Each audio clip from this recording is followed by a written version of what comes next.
नमस्कार दोस्तों, welcome to UPSC वाला। यूपीएससी वाला में आप सभी का स्वागत है। मेरा नाम वरुण है और आज 14 जनवरी है और 14 जनवरी हैप्पी मकर संक्रांति दिवस आप सभी के लिए।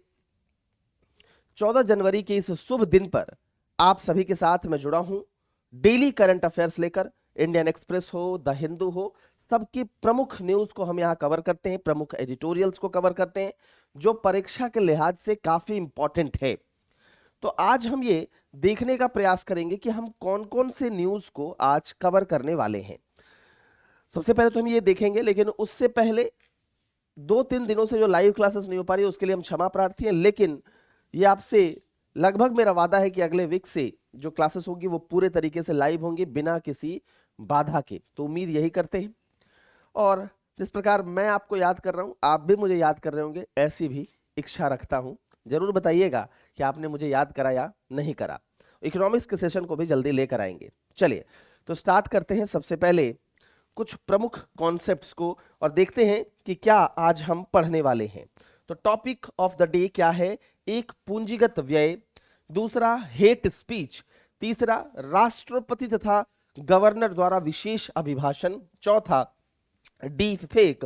और पांचवा, न्यायिक समीक्षा एवं संसदीय संप्रभुता। जैसा आप देखिए द हिंदू में ये फर्स्ट पेज में ही है। आप देखिएगा स्टार्टिंग में ही फ्रंट पेज में आपको दिखेगा कि rise in government capital spending. तो यह न्यूज है। यह न्यूज जो है वह जीएस पेपर 3 के इकोनॉमिक्स खंड से आप इसको जोड़ सकते हैं। क्योंकि बजट आया है तो बजट में इस तरह की बातें आपको लगातार सुनने को मिलेगी। बजट मतलब आएगा तो इस तरह की लगातार आपको बातें सुनने को मिलेंगी। उसके बाद यहां पर हेट स्पीच को लेकर कुछ बातें कही गई है सुप्रीम कोर्ट के द्वारा, तो उस पर में हम बात करेंगे कि हेट स्पीच क्या होता है, हेट स्पीच से लेकर क्या बातें हैं जो समाज में जो सद्भाव है उसको बिगाड़ती है, जो समरसता है उसको बिगाड़ती है। तो इसके बारे में भी हम लोग बात करेंगे और यह जो है वो जीएस पेपर 2 के पॉलिटी खंड से आपका जुड़ेगा या फिर आप इसको सोसाइटी से भी जोड़कर देख सकते हैं। उसके बाद हम देखेंगे more than just an address. आपने देखा होगा कि राष्ट्रपति के द्वारा और इवन राज्यपाल के द्वारा जो है वह सत्र का संबोधन या सत्र में अभिभाषण दिया जाता है, स्पीच देते हैं स्टार्टिंग में।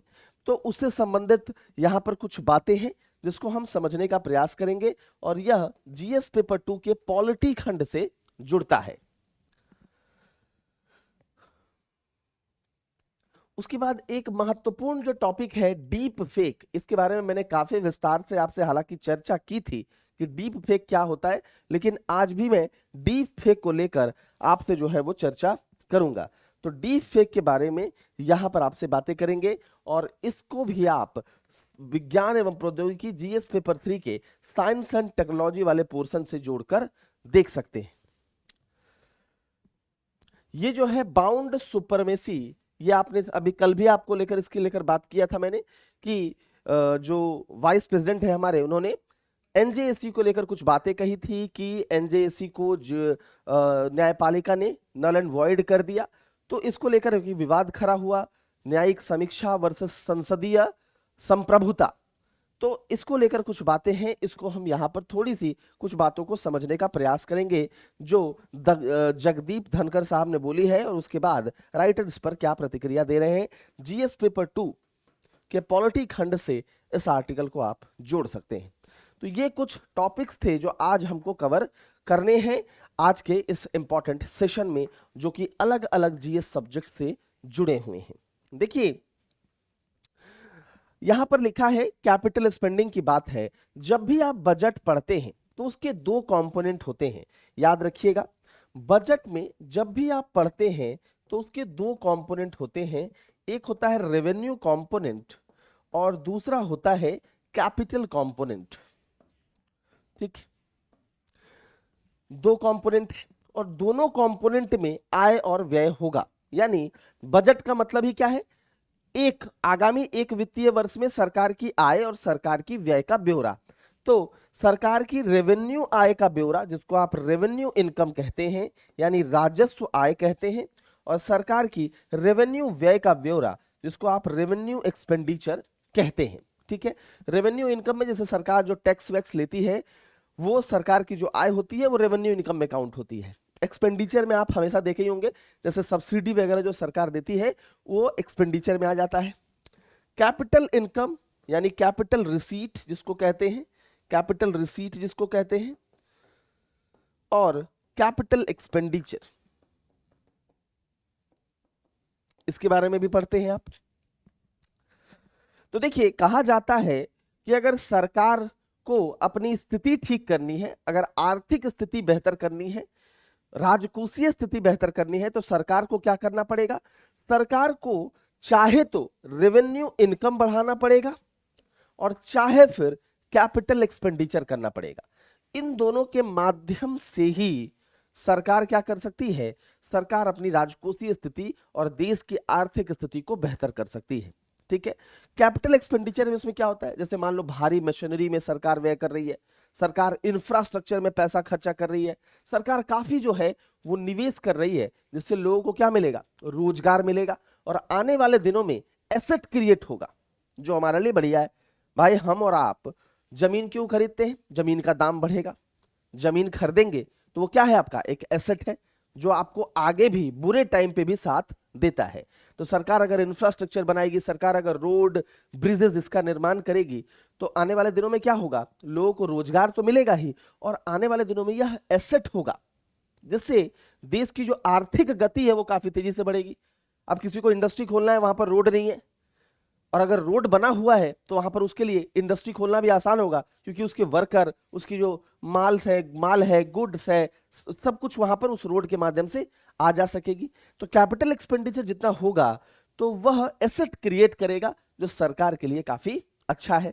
या फिर सरकार रेवेन्यू इनकम को बढ़ाए, सरकार ज्यादा से ज्यादा लोगों को कर के दायरे में लेकर आए, कर चोरी से सरकार जो है कर चोरी न करने दे, या फिर कर चोरी से संबंधित जो सरकार कानून है उसको बिल्कुल सक्रियता से लागू करे।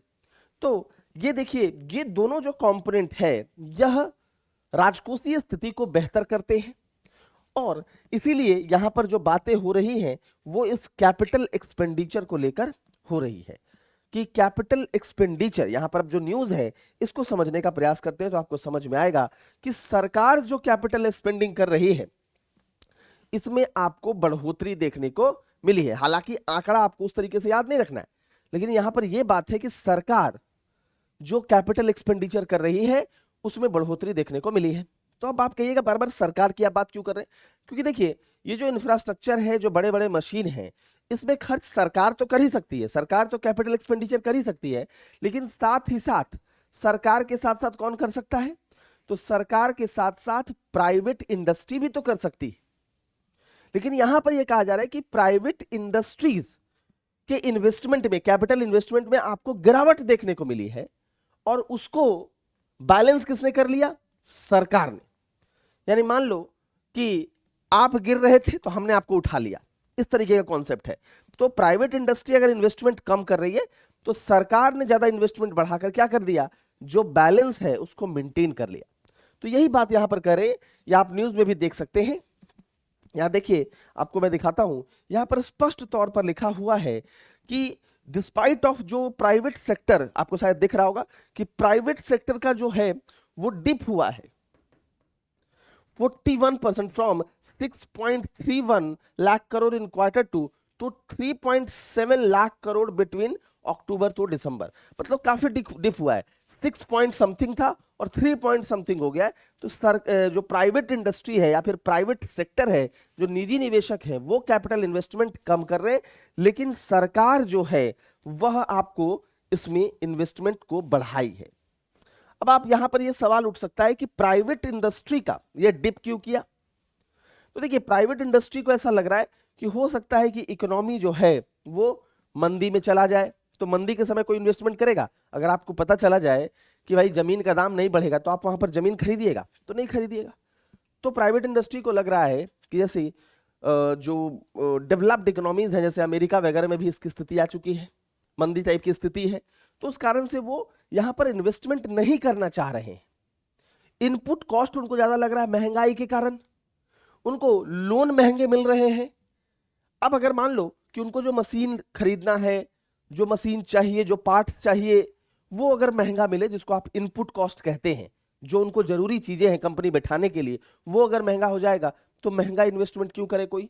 दूसरा, अगर लोन महंगा हो जाएगा तो भाई हम अभी नहीं लेंगे लोन, बाद में लेंगे। तो ये सब कुछ ऐसे कारण हैं जिसमें राइजिंग इंटरेस्ट रेट, फिर राइजिंग इनपुट कॉस्ट, ये सब कुछ ऐसे कारण हैं जिसके कारण प्राइवेट सेक्टर का जो इन्वेस्टमेंट है, कैपिटल इन्वेस्टमेंट, इसमें आपको थोड़ा सा कह सकते हैं मतलब डिक्रीज देखने को मिल रहा है। ठीक है, इसी के साथ आपको जो है एक दो कॉन्सेप्ट, जो मैं अगर आपको कहूं तो कि एक दो कॉन्सेप्ट आपको याद होना चाहिए, जैसे क्राउडिंग इन और क्राउडिंग आउट। ठीक है, ये दो कॉन्सेप्ट है जिसको आपको पढ़ना चाहिए। ये परीक्षा में आपसे पूछा जा सकता है कि क्राउडिंग इन क्या होता है और क्राउडिंग आउट क्या होता है। अब देखिए, क्राउडिंग इन का मतलब क्या है। सरकार मान लो अगर निवेश कर रही है, तो इन मतलब होता है बुलाना। सरकार अगर मान लो निवेश कर रही है तो प्राइवेट सेक्टर को भी लग सकता है कि अगर सरकार निवेश कर रही है, सरकार अगर इन्वेस्टमेंट कर रही है, तो प्राइवेट सेक्टर भी अट्रैक्ट होगा वहां पर, और उसको लगेगा कि सरकार निवेश कर रही है तो चलिए हम भी कुछ साथ देते हैं, उसको भी बेहतर इंफ्रास्ट्रक्चर मिलेगा।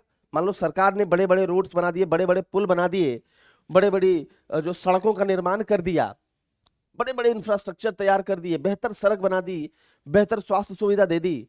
अब आप सोचो, इस तरह के बेहतर जो है वो इंफ्रास्ट्रक्चर क्रिएट कर दिया, तो आप सोचो कि जब सरकार ये सब काम कर रही है तो इससे प्राइवेट इंडस्ट्रीज को भी तो फायदा है ना। मुझे अगर कोई इंडस्ट्री बनानी है तो क्या मैं कोई ऐसे जगह पे जाऊंगा क्या जहां पर सड़क नहीं है? अगर वहां सड़क नहीं है तो मेरे इंडस्ट्री के लिए कच्चा माल आएगा कैसे? उसको मैं लेके कैसे आ पाऊंगा? मेरे इंडस्ट्री के लिए काम वर्कर कैसे आएंगे काम करने? अगर ट्रांसपोर्ट की सुविधा नहीं है तो वर्कर कैसे आएंगे? उनको तो आने में ही लग जाएगा 3-4 घंटे, तो कोई नहीं काम करना चाहेगा। इसलिए आप देखते होंगे कि गांव वगैरह में ज्यादा इंडस्ट्री नहीं लगती, क्योंकि वहां पर जो बेसिक इंफ्रास्ट्रक्चर है उसका अभाव है। अब इंटरनेट ही नहीं है, काम कैसे होगा? तो इस कारण से ही सरकार अगर इन्वेस्टमेंट कर रही है तो वो पब्लिक सेक्टर को भी मतलब प्राइवेट सेक्टर को भी अट्रैक्ट करेगी। सरकार का निवेश प्राइवेट सेक्टर यानी निजी क्षेत्र को भी अट्रैक्ट करेगा। तो वो है क्राउडिंग इन। क्राउडिंग आउट का मतलब क्या होता है? बाहर करना। इन मतलब बुलाना, आउट मतलब बाहर करना। अब मान के चलो कि 100 रुपए है बाजार में, ठीक है, 100 रुपए लोन में जाएंगे। मान लो कि इसका ज्यादा हिस्सा अगर सरकार ले ले, मान लो 90 और 10 हो जाए, ज्यादा हिस्सा सरकार ले ले उधारी के तौर पर, तो प्राइवेट सेक्टर के लिए तो 10 ही रुपए बचे। अब इस 10 रुपए के लिए बहुत सारे प्राइवेट सेक्टर, बहुत सारी प्राइवेट कंपनियां हैं जो इस 10 रुपए को लेना चाहेगी उधारी के रूप में। तो अब उनको क्या लगेगा? महंगा रेट ऑफ इंटरेस्ट, और साथ ही साथ उनके पास पर्याप्त पैसा नहीं होगा, क्योंकि ये जो अमाउंट है यही कम है। अगर यही अमाउंट मान लो ऐसा होता, 100 में मान लेते हैं फॉर एग्जांपल 50-50 होता, या फिर 60-40 भी होता, या फिर 40-60 होता, तब उनके पास जो प्राइवेट इंडस्ट्री है उसके पास तो पर्याप्त पैसा होता और उसको कम रेट ऑफ इंटरेस्ट में भी मिल जाता ऋण। लेकिन यहां क्या हो रहा है? यहां पर पैसा कम होने के कारण लोग ज्यादा हैं, मतलब डिमांड ज्यादा है और सप्लाई नहीं है, तो क्या होगा? दाम बढ़ जाएगा, तो रेट ऑफ इंटरेस्ट उनको ज्यादा लगेगा उधारी लेने में, और साथ ही साथ सबको मिल भी नहीं पाएगा, पैसा ही कम है। तो उसके कारण क्या होगा? प्राइवेट सेक्टर इस कारण से निवेश जो है वो नहीं करेंगे। तो क्राउडिंग आउट का मतलब होता है कि प्राइवेट सेक्टर को बाहर ढकेल देना।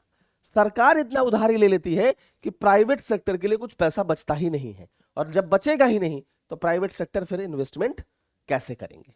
तो यही है क्राउडिंग इन और क्राउडिंग आउट। समझिएगा, क्राउडिंग इन मतलब सरकार निवेश के माध्यम से प्राइवेट सेक्टर को इन्वेस्टमेंट करने के लिए प्रोत्साहित करती है, और दूसरा, सरकार उधारी इतना ले लेती है कि प्राइवेट सेक्टर के लिए सरकार ने इतना उधारी ले लिया कि निजी क्षेत्र के लिए उधारी बचा ही नहीं, और जब बचेगा नहीं तो इन्वेस्टमेंट होगा नहीं, और जो भी बचेगा उसका रेट इतना ज्यादा होगा कि लोग निवेश करना चाहेंगे नहीं। ठीक है, तो यही क्राउडिंग इन और क्राउडिंग आउट है। ये कॉन्सेप्ट आपका इकोनॉमिक्स से जुड़ता है। तो न्यूज के माध्यम से आपने ये समझने का प्रयास किया कि गवर्नमेंट का जो कैपिटल स्पेंडिंग है ये बढ़ रहा है, जो कि एक अच्छी बात है, और यह बजट तक ये लगातार इस बात को लेकर चर्चा रहेगी भी, इसमें कोई टेंशन लेने वाली बात नहीं है। ठीक है, तो इस बात को आपको ध्यान में रखना है। ये जो न्यूज का पहला जो पेज था उसी में चूंकि इसकी बातें कही गई हैं, तो इस लिहाज से यह परीक्षा के लिए काफी एक इंपॉर्टेंट कॉन्सेप्ट है। ठीक है, अब आइए ये वाले पर। ठीक है, समझने का प्रयास करिएगा क्या लिखा है। The buck stops with the government to stop hate speech, Supreme Court. सबसे पहले हम यह समझने का प्रयास करते हैं कि हेट स्पीच क्या है। ठीक है, ये अगर हम समझ गए तो हम यह समझ जाएंगे कि भाई क्या बातें हो रही हैं। इसको लेकर लगातार चर्चाएं रहती हैं, तो आपसे कभी ये पूछ सकता है कि हेट स्पीच क्या है। तो मान लो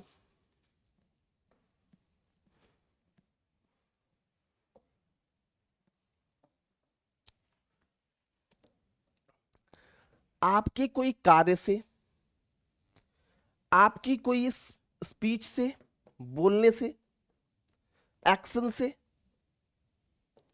कुछ ऐसा पिक्टोरियल आपने रिप्रेजेंट कर दिया, साइन से, इन सब के माध्यम से क्या हो, अगर समाज में क्या फैले, नफरत फैले, समाज में समुदायों के बीच जो सद्भाव है, जो हार्मोनी है, ये समाप्त हो जाए, तो समुदाय आपस में लड़ेंगे, आपस में लड़े, यानी समुदाय के बीच जो सद्भाव है वो समाप्त हो जाए, तो कोई स्पीच, कोई एक्शन, कोई साइन, कोई रिप्रेजेंटेशन, किसी भी प्रकार का, अगर आप इस प्रकार की कोई भी किसी प्रकार की ऐसी अभिव्यक्ति, ऐसा कोई आपका एक्शन या फिर ऐसा कोई साइन जिसके माध्यम से समाज में नफरत यानी हेट्रेड फैले तथा समुदाय की समरसता या समुदाय में सद्भाव समाप्त हो जाए, तो उसे हम क्या कहते हैं, हेट स्पीच कहते हैं। तो इसमें केवल बोलना ही नहीं है, इसमें कोई एक्शन, कोई साइन आप इस प्रकार से कर रहे हैं। मान लो फॉर एग्जांपल कहीं कोई रिलीजियस मान लो बैठक है, उस रिलीजियस बैठक में आपने सभी, मान लो कोई एक विशेष धर्म है ए, ठीक है, यहां पर मैं धर्म का नाम नहीं लूंगा क्योंकि वो सही भी नहीं है, उसने एक मीटिंग बुलाई, उसमें सभी जो है वो लोग आए, धार्मिक नेता भी आए, कोई ओकेजन है मान लो, और इस ओकेजन में आकर आप क्या कर रहे हैं, आप ऐसी कुछ बातें कर रहे हैं जो दूसरे बी जो रिलीजन है उसके लिए, जैसे मान लो ये धार्मिक नेता यहां पर है, यहां पर एक बहुत सारे लोग हैं, ये नेता लोग हैं जो धार्मिक नेता है, रिलीजियस प्रोपोगेंडा वाले लोग हैं। अब ये लोग क्या कर रहे हैं कि इस प्रकार की बातें कर रहे हैं कि ये लोग जो हैं, जो सामान्य लोग भी गए हैं, उनके माइंड में भी चीजें धीरे धीरे धीरे धीरे भरती चली जाएंगी, और जब धीरे धीरे भरती चली जाएंगी तो उनका माइंड भी कुछ ऐसा हो जाएगा कि हो सकता है कि वह जो बी रिलीजन है जिसके खिलाफ ये लोग उनका माइंड भर रहे हैं, जिनके खिलाफ कुछ वैसी स्पीच, कोई वैसा एक्शन कर रहे हैं, तो क्या होगा, ये जो लोग भी हैं यह भी इनसे नफरत करने लगेंगे और समाज में समरसता बिगड़ जाएगी।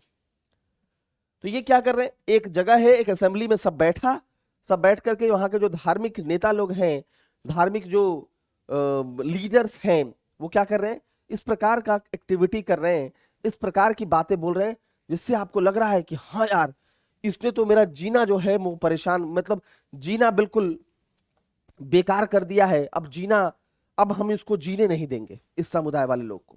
ऐसा होता है। तो आप क्या कर रहे हैं, इसका मतलब आप किसी असेंबली हॉल में, किसी वर्शिप प्लेस में, रिलीजियस प्लेस में लोगों को बुलाकर और लोगों को भड़का रहे हैं, और वहां पर अपने स्पीच के माध्यम से, अपने एक्शन के माध्यम से कुछ फोटोज दिखा करके देखो कैसा हुआ है, इस प्रकार से क्या करने का प्रयास कर रहे हैं, किसी दूसरे धर्म के प्रति नफरत पैदा कर रहे हैं। और इस नफरत पैदा करने से क्या होगा, आपने तो पैदा कर दिया, तो आप इससे इस यहां के लोगों को इनके लोगों से लड़वाएंगे, और फिर समाज की जो समरसता है वह बिगड़ जाएगी। तो इसी को हम सामान्य तौर पर हेट स्पीच के नाम से जानते हैं। अब यहां पर सुप्रीम कोर्ट ने एक बहुत अच्छी बात कही है जो आप कभी आंसर में भी कोट कर सकते हैं। ये फिर मैं आपको बताऊंगा कि ये क्या है। ये चूंकि लॉ कमीशन ने हेट स्पीच के बारे में क्या कहा था उसको लेकर बात है। तो आगे सुप्रीम कोर्ट की बात को समझते हैं कि देखिए सुप्रीम कोर्ट ने इसमें स्पष्ट तौर पर कहा कि देखिए फ्रीडम आपको मिला है, स्वतंत्रता आपको मिली है, लेकिन स्वतंत्रता के साथ आपकी क्या होनी चाहिए, कुछ जिम्मेदारी भी होनी चाहिए। कुछ एजेंडा के साथ आप स्वतंत्रता मत लीजिए कि किसी विशेष धर्म को, किसी विशेष जाति को, किसी विशेष नस्ल के लोगों को के लोगों को के बारे में आप उल्टा सीधा बोलेंगे, नफरत फैलाएंगे। ऐसी स्वतंत्रता नहीं। तो फ्रीडम विथ रेस्पॉन्सिबिलिटी होनी चाहिए। फ्रीडम किसी एजेंडा के साथ नहीं होना चाहिए। समझ रहे? अब एजेंडा रखेंगे आप तो ऑब्वियसली किसी विशेष धर्म के प्रति आप नफरत वाली बात ही बोलेंगे। तो यहां पर उन्होंने टीवी एंकर्स को भी बोला है। अगर आप देखेंगे तो the court highlighted that the problem of hate speech on TV, saying that anchors have become tools to peddle the agendas. अब क्या है, यहां पर यह कहा जा रहा है कि भाई अब टीवी एंकर लोग क्या करते हैं। आपने रवीश कुमार की बात सुना होगा कि जब देखो तो हिंदू मुस्लिम की बातें होते रहती है न्यूज पर। जो मेन मुद्दा है रोजगार, जो मेन मुद्दा है शिक्षा, जो स्वास्थ्य, इस पर कभी बात नहीं होती। तो वही यहां पर बोल रहे हैं सुप्रीम कोर्ट, उसी प्रकार की बात कि टीवी एंकर्स को भी क्या किस तौर पर इस्तेमाल किया जा रहा है कि भाई अपने एजेंडा की पूर्ति के लिए। राजनीतिक पार्टियां भी इसका इस्तेमाल करती है। अब टीवी एंकर उस राजनीतिक पार्टी से मिल गया और क्या कर रहा है, टीवी एंकर राजनीतिक पार्टी से मिलकर उससे पैसे लेकर पता चल रहा है कि उसी प्रकार की भाषा बोल रहा है जिससे समाज में नफरत फैले, हेट स्पीच वाली बात को सपोर्ट कर रहा है। यहां पर एक बात कही गई है कि कभी कभी जैसे मान लेते हैं कि जब वाद विवाद होता है, डिबेट आपने देखा होगा, तो सामने वाले को बोलने ही नहीं दिया गया, उसका म्यूट कर दिया गया। टीवी एंकर बुलाता सबको है, बोलता खुद है। आपने सब बहुत बार देखा होगा, खुद ही चिल्ला रहा है, खुद ही किसी को क्या कर रहा है, ब्लेम कर रहा है, खुद ही समाज में नफरत फैलाने का काम कर रहा है चार लोगों को बैठा करके। उसके अलावा बहुत बार आपने देखा होगा कि अगर मान लेते हैं कि किसी पर कोई चीज का आरोप लग गया, फॉर एग्जाम्पल किसी पर देशद्रोह का ही आरोप लग गया, किसी भी चीज का आरोप लगा, जैसे अभी फॉर एग्जाम्पल एयर इंडिया में यूरिन कर दिया किसी ने, उस पर आरोप लगा। तो यार आरोप लगा तो उसकी जांच पुलिस करेगी, न्यायपालिका उस पर निर्णय देगी। यहां पर क्या होता है, टीवी एंकर पहले ही अपना निर्णय सुना देते हैं। ठीक बात है, आपके पास यह हक कैसे आया? आपको इस प्रकार से निर्णय देने का हक तो नहीं है। आप कैसा रहिए, आप निष्पक्ष रहिए। जब तक जांच ना पूरी हो जाए तब तक आप किसी भी व्यक्ति को ये थोड़े बोल सकते हैं कि ये दोषी व्यक्ति है। तो यहां पर आप खुद ही निर्णय सुनाने लगते हैं, खुद ही बोलने लगते हैं कि ये देशद्रोह है, ये राष्ट्रद्रोह है, ये बिल्कुल गलत एक्टिविटी किया है, ये मर्डरर है। आपने खुद ही डिसीजन ले लिया। आपका काम वो थोड़े ना है। आपको जो निष्पक्ष तौर पर जनता के सामने न्यूज रखना है, आपको निर्णय नहीं देना, आपको प्रेजेंट करना है, आपको बस अपनी बात रखनी है, निर्णय नहीं देनी है। जो वास्तविकता है उसको बस रखना है। और आप क्या कर रहे हैं, निर्णय दे रहे हैं, उसका नाम उल्टा सीधा। अब उसको इस प्रकार से नाम आप देखिएगा, बहुत बार लिखा रहेगा, देखो इसको, आपने देखा होगा, उसमें अजीबोगरीब नाम का इस्तेमाल कर देगा। हो सकता है कि उस आदमी ने वो एक्टिविटी नहीं की हो, वो जांच का विषय है, लेकिन फिर भी उसको पहले ही देशद्रोह, राष्ट्रद्रोह सब बना दिया, मर्डर करने वाला सब बना दिया, तांत्रिक वांत्रिक सब बना दिया। तो ये चीज नहीं होनी चाहिए, क्योंकि इससे भी समाज में समरसता बिगड़ती है। तो न्यूज एंकर के माध्यम से भी हेट स्पीच को फैलाने का जो काम हो रहा है उसको रोका जाना चाहिए। और टीवी चैनल्स की रेगुलेशन जो है वो बिल्कुल वो लोग अपने आप को सेल्फ रेगुलेट करें और सरकार का इंटरवेंशन उसमें काफी कम हो, वो बिल्कुल न्यूट्रल रहे, निष्पक्ष रहे। इस प्रकार की बातें ही इसमें कही गई है। ठीक है, और देखिएगा अब अगर हम लॉ कमीशन के बारे में देखें तो लॉ कमीशन हेट स्पीच को क्या कहता है? Hate speech generally is an incitement to hatred. यह क्या है? नफरत को भड़काने का काम है, primarily against a group of person defined in terms of race, ethnicity, gender etcetera, religious belief. तो किसी के रिलीजियस बिलीफ, किसी जाति के लोग, किसी नस्ल का लोग है, कोई कास्ट का है, कोई धर्म का है, किसी धार्मिक विश्वास को रखता है, उसके खिलाफ क्या करना? नफरत फैलाना। कोई एक व्यक्ति है वो दूसरे धर्म को मानता है तो दूसरे धर्म के खिलाफ नफरत फैलाना। तो क्या है? यह नफरत को भड़काने का, यानी हेट्रेड को इंसाइट करना है, इसमें नफरत फैलाने का काम कर रहा है। तो वही है हेट स्पीच। अब देखिए भारत में अगर हम बात करें तो इसको लेकर जो कानून है वो सेक्शन 153A है और सेक्शन 505 है। और इसमें क्या है? इसमें 3 से 5 साल तक की सजा जो है वो मिलती है। अगर सामान्य स्थिति है तो 3 साल, और अगर आप कोई, जैसे मैंने आपको बताया कि रिलीजियस वर्शिप में जाकर कहीं कोई रिलीजियस मान लो समूह बैठा हुआ है, पूरा धार्मिक समूह के लोग बैठे हुए हैं, वहां पर अगर आप इस तरह का काम करते हैं तो सजा जो है उसको बढ़ा करके 5 साल तक किया जा सकता है। 153A और सेक्शन 505, बस इतना ही लिखना है। इसके पूरे कानून को आपको ऐसे भी नहीं लिखना है, आप जुडिशरी का पेपर थोड़े दे रहे हैं, ठीक है। तो यह कानून जो है वो हेट स्पीच से डील करता है, तो इस बात का ध्यान आपको रखना है। अब देखिए ये more than just an address GS paper 2 का है। अब थोड़ा सा यहां पर आप एक चीज को समझने का प्रयास करिएगा। सबसे पहले मैं आपको दिखाता हूं, देखिए आर्टिकल 87 के बारे में आपने सुना होगा, और आर्टिकल यहां पर आपको दिखेगा 175 और 176। आर्टिकल 175 और 176 किससे संबंधित है? तो गवर्नर जो असेंबली को एड्रेस करता है, जो संबोधित करता है, ठीक है। और जो आर्टिकल 87 है वह राष्ट्रपति जब पार्लियामेंट को संबोधित करता है, जो ज्वाइंट सेशन को संबोधित करता है, उससे संबंधित है, ठीक। अब ये कब होता है?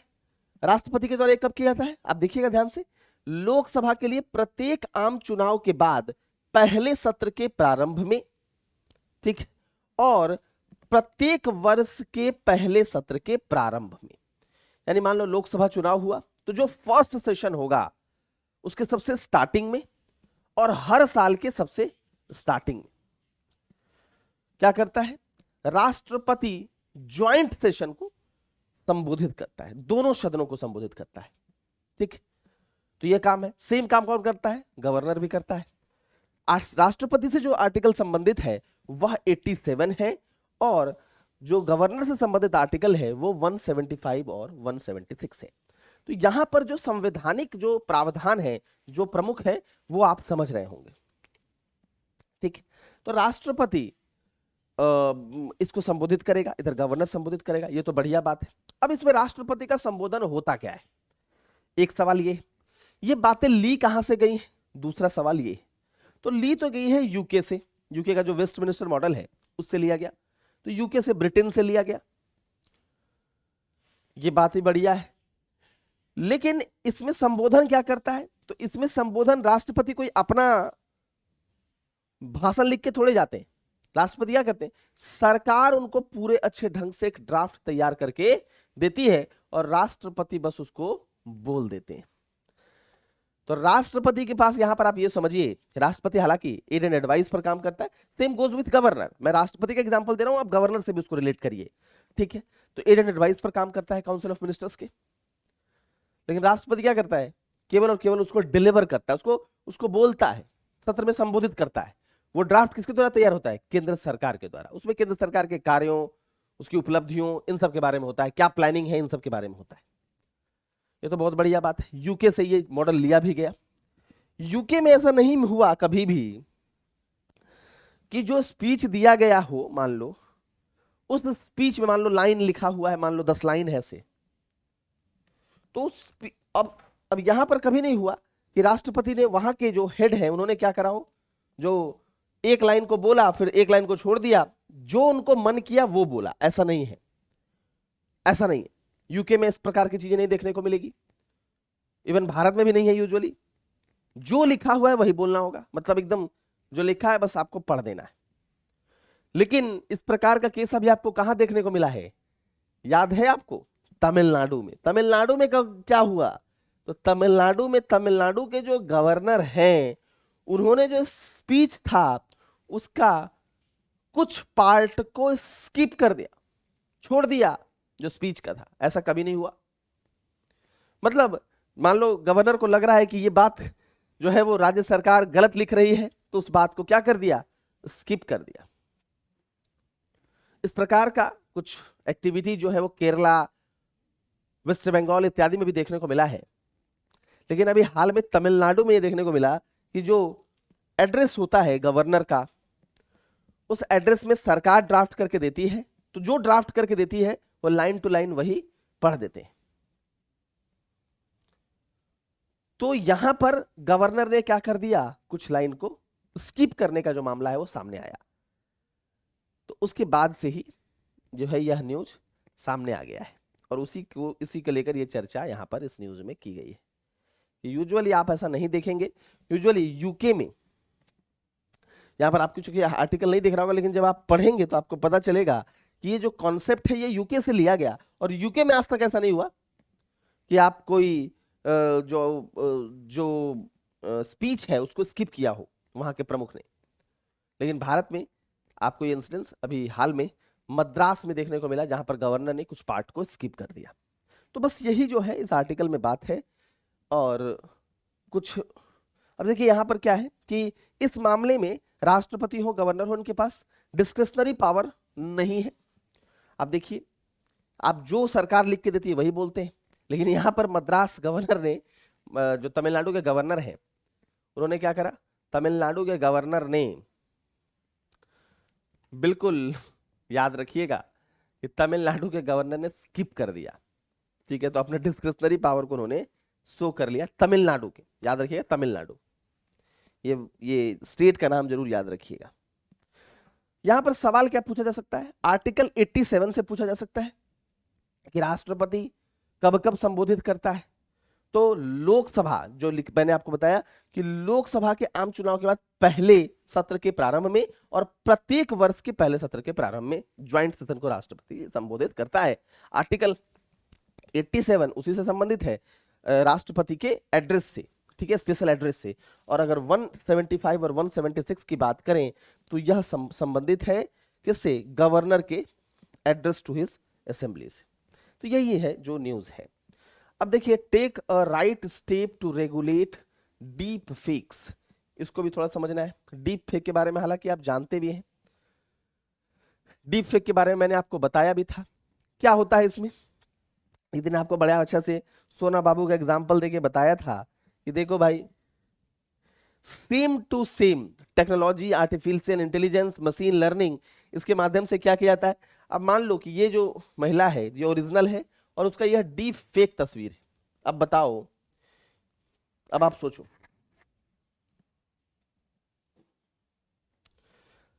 अगर इस डीप फेक तस्वीर यानी डीप फेक का इस्तेमाल करके इसका एक वीडियो बना दिया जाए और महीना, मान लो इससे पोर्नोग्राफी को बढ़ावा मिले, इससे महिला से ऐसी कुछ बातें बुलवा दी जाए जो समाज में नफरत पैदा करे, तो बोल तो ये नहीं रही है क्योंकि ये तो डीप फेक टेक्नोलॉजी का प्रयोग कर दिया गया है, लेकिन लगेगा यही कि यही बोल रही है। मान लो जैसे मेरा एक डीप फेक बना दिया गया, मैं जो वीडियो में यहां पर बोल रहा हूं, लगा सबको उल्टा सीधा बोलने, गाली देने, तो आपको क्या लगेगा? सर बोल रहे हैं, लेकिन मैं नहीं बोल रहा। बोल कौन रहा है? टेक्नोलॉजी।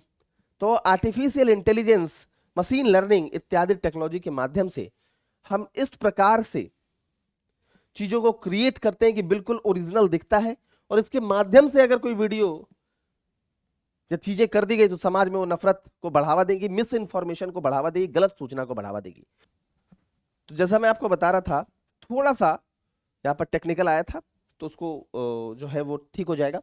अब देखिए यहां पर क्या होगा कि समाज के बीच जो समरसता है, इस समरसता को बिगाड़ने का काम इसके माध्यम से किया जाता है।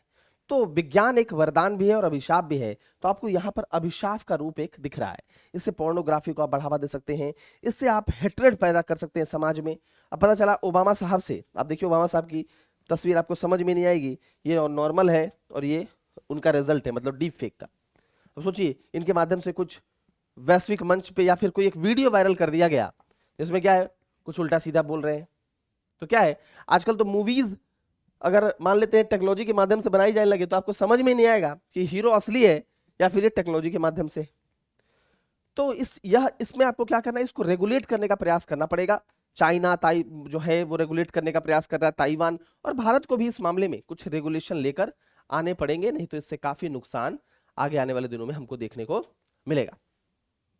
जो विज्ञान अभिशाप है उसका कौन सा यहां पर आपको बिल्कुल साक्षात उदाहरण देखने को मिलेगा, और इसके माध्यम से कहीं ना कहीं miss information, hatred, hate speech, साथ ही साथ पोर्नोग्राफी, सामाजिक समरसता, इन सबको बिगाड़ने का काम आप यहां पर देख पाएंगे। ठीक है, चलिए अब है बाउंड सुपरमेसी। ये बात क्या है आपको पता है, national judicial appointment commission, NJAC. तो एनजेएसी को क्या हुआ, इसको थोड़ा सा समझिएगा। एनजेएसी पार्लियामेंट लेकर आई थी और इसको सुप्रीम कोर्ट ने लेकर आई पार्लियामेंट, और इसको सुप्रीम कोर्ट ने नल एंड वॉइड घोषित कर दिया, ये बोलकर कि यह basic structure of the constitution के अगेंस्ट है। तो यही जगदीप धनखड़ साहब ने कहा कि पार्लियामेंट के बनाए गए कानून को, जुडिशरी को इस प्रकार से, जुडिशरी का इस प्रकार से बोलना, यह डेमोक्रेसी के लिए सही नहीं है। पार्लियामेंट लोगों के द्वारा चुनकर आती है, मतलब यहां पर अगर लोकसभा में देखें तो जनता चुनकर लोगों को भेजती है, तो जनता के प्रति जिम्मेदार भी है। और अब पार्लियामेंट के द्वारा बनाए गए कानून को अगर आप इस प्रकार से अंडरमाइन करेंगे तो यह डेमोक्रेसी के अगेंस्ट है। तो यह रिमार्क उन्होंने दिया था, काफी कड़ा रिमार्क, और उसके बाद से ही यह विवाद जो है सामने आने लगा कि जो न्यायिक समीक्षा है, जो जुडिशियल रिव्यू है, जिसमें न्यायपालिका किसी कानून की समीक्षा करती है, देखती है कि क्या कानून जो है वो संविधान के अनुरूप है या नहीं है। अगर नहीं है तो क्या करती है न्यायपालिका, उसको नल एंड वॉइड कर देती है।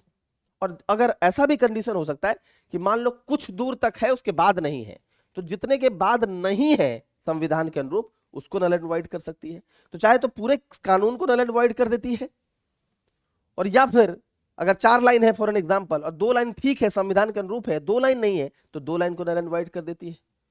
तो यहां पर कहने का मतलब है स्पष्ट तौर पर कि पार्लियामेंट के कानून की वह आप कह सकते हैं एक तरह से समीक्षा करती है, निगरानी करती है। तो क्या है, पार्लियामेंट के कार्यों में हस्तक्षेप कर रही है। इस प्रकार का आरोप हमेशा न्यायपालिका पर लगता रहा है कि न्यायिक अति सक्रियता, एक्टिविज्म जो है वो न्यायपालिका के द्वारा दिखाया जाता है, और वह पार्लियामेंट के कार्यों में, संसद के कार्यों में हस्तक्षेप करती है, और इससे संसदीय संप्रभुता कहीं ना कहीं नष्ट होती है।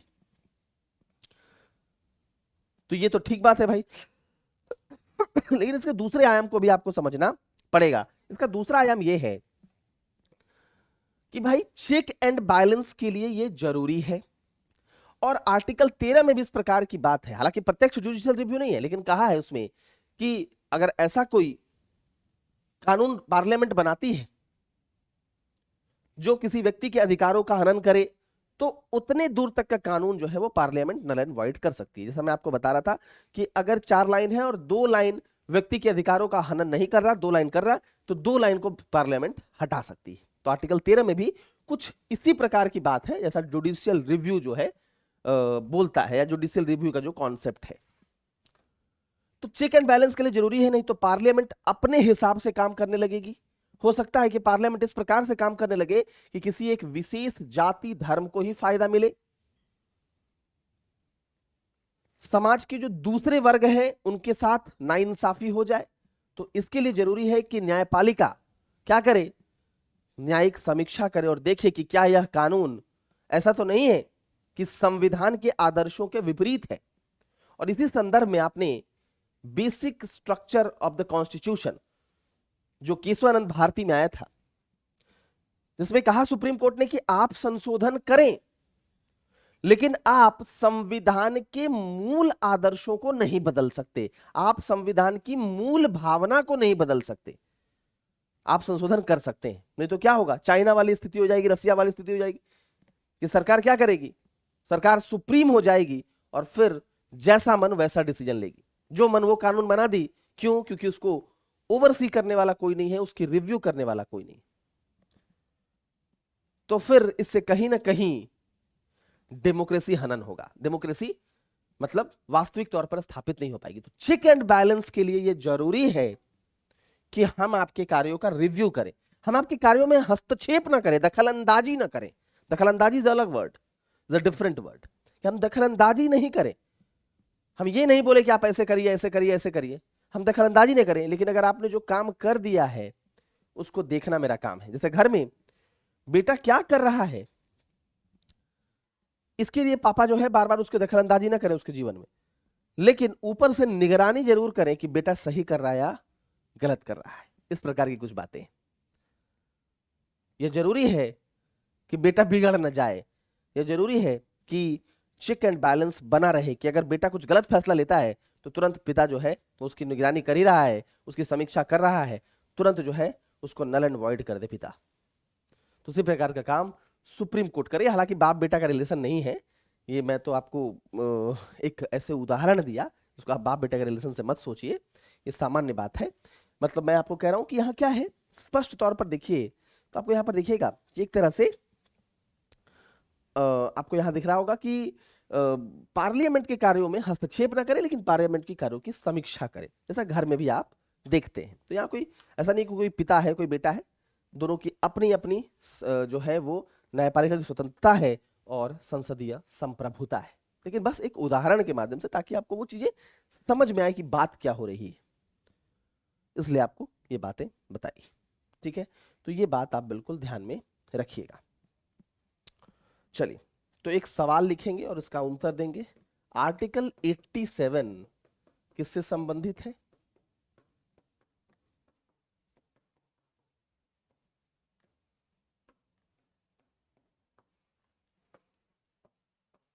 ए, गवर्नर के अभिभाषण से या संबोधन से। बी, प्रेसिडेंट के अभिभाषण से।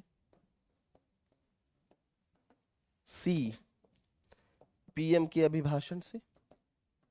और डी, नोटा। D, NOTA. और ये जरूर आप लोगों को बताना है, ये बात बिल्कुल ध्यान में रखिएगा। तो ये आप लोगों को आंसर जरूर करना है। अब जो है यहां पर आज यह मैंने आपको बताया पूंजीगत व्यय किस प्रकार सरकार पूंजीगत व्यय को बढ़ावा दे रही है। जैसे प्राइवेट जो एंटिटीज है जिसने पूंजीगत व्यय को कम किया है, तो सरकार उसको बैलेंस करने का काम कर रही है। हेट स्पीच आपको बताया, समाज में नफरत फैलाना, चाहे वो किसी वाणी के माध्यम से हो, किसी एक्शन, किसी साइन, किसी चीज के माध्यम से हो। उसके बाद मैंने आपको बताया कि राष्ट्रपति तथा गवर्नर द्वारा जो अभिभाषण है, जिसमें आर्टिकल 87 के बारे में जिक्र किया, तो इसके बारे में आपको पढ़ना है। तमिलनाडु के बारे में आपको केस बताया। उसके बाद डीप फेक बताइए किस प्रकार इस प्रौद्योगिकी का इस्तेमाल करके विज्ञान को एक अभिशाप बनाया जा सकता है। और उसके बाद लास्ट में संसदीय संप्रभुता और न्यायिक समीक्षा के बारे में कुछ बातें की। तो ये रहा आज का हमारा सेशन, जो आपके परीक्षा के लिहाज से काफी इंपॉर्टेंट है। और साथ ही साथ मैंने आपको एक एमसीक्यूज भी दे दिया कि आर्टिकल 87 का संबंध किससे है, तो वो बात आप ध्यान में रखिएगा। ये भी न्यूज हालांकि आया है जिसको मैंने कल ही कवर कर दिया था, ट्रेड डेफिसिट से संबंधित है कि जो चाइना और इंडिया के बीच जो ट्रेड डेफिसिट है, तो इंडिया ज्यादा इंपोर्ट कर रहा है, तो इंडिया का जो ट्रेड डेफिसिट है वो काफी बढ़ गया, व्यापार घाटा बढ़ गया है। अगर हम चाइना और इंडिया रिलेशन को सोचें, व्यापारिक संबंधों को सोचें, तो इंडिया का इंपोर्ट काफी ज्यादा हो गया है 2022 में, जिसके कारण इंडिया का व्यापार घाटा बढ़ गया है। क्योंकि व्यापार सरप्लस में हम कब रहेंगे, जब हम निर्यात ज्यादा करेंगे, और व्यापार घाटा में हम कब रहेंगे, जब हम मंगवाएंगे ज्यादा, आयात ज्यादा करेंगे। तो इंडिया इंपोर्ट बहुत ज्यादा कर रहा है, जिसके कारण क्या हो गया है, ट्रेड डेफिसिट इंडिया को हो गया है चाइना के साथ। तो काफी हाई अमाउंट ऑफ इंपोर्ट है, जो काफी है। जैसे इसमें कहा भी जा रहा है कि लगभग जो ट्रेड डेफिसिट है, जो व्यापार घाटा है, वह 101.02 बिलियन जो है वो रीच कर गया है। 2021 के मुकाबले लगभग 45% बढ़ गया है। 2021 में 69.4 बिलियन था। ठीक है, और दोनों देशों के बीच व्यापार की बात करें, जिसमें आयात निर्यात दोनों काउंट होता है, तो वह लगभग 135.98 बिलियन है। तो अगर व्यापार की बात करेंगे, ट्रेड की बात करेंगे, तो दोनों जुड़ेगा, आयात और प्लस निर्यात। हमने कितना आयात किया उनसे और हमने कितना निर्यात किया, दोनों को जोड़ देंगे तो ये हो जाएगा टू वे ट्रेड, जो इतना है। लेकिन केवल और केवल अगर हम आयात की बात करेंगे तो ये इतना है 118.5, और हम अगर निर्यात की बात करेंगे तो 17.48 है, और टोटल को जोड़िए देखिए इतना ही आएगा, 135.98 आएगा। तो टू वे जो ट्रेड है वो 135 पॉइंट समथिंग है, और इंपोर्ट लगभग 118.5 बिलियन डॉलर और एक्सपोर्ट 17.5 बिलियन डॉलर। आप देख ही रहे हैं इंपोर्ट कितना ज्यादा है, आयात हम कितना ज्यादा कर रहे हैं, और निर्यात लगभग उसका 1/6 1/7 कर रहे हैं, ठीक है। और इवन ये भी समझ लीजिए कि पिछले साल से अगर हम तुलना करें, 2022 की है, तो 2021 से अगर हम तुलना करें तो इंपोर्ट हमारा बढ़ गया है। इंपोर्ट पहले 97.5 था, वो बढ़ गया, और एक्सपोर्ट हमारा घट गया है, 28 से 17.48 बिलियन डॉलर हो गया है। तो ये बात कल आपको ऐसे भी बताई थी, आज भी ये न्यूज में है, ठीक है। तो उम्मीद है कि आपको ये लेक्चर समझ में आया होगा। Thank you very much.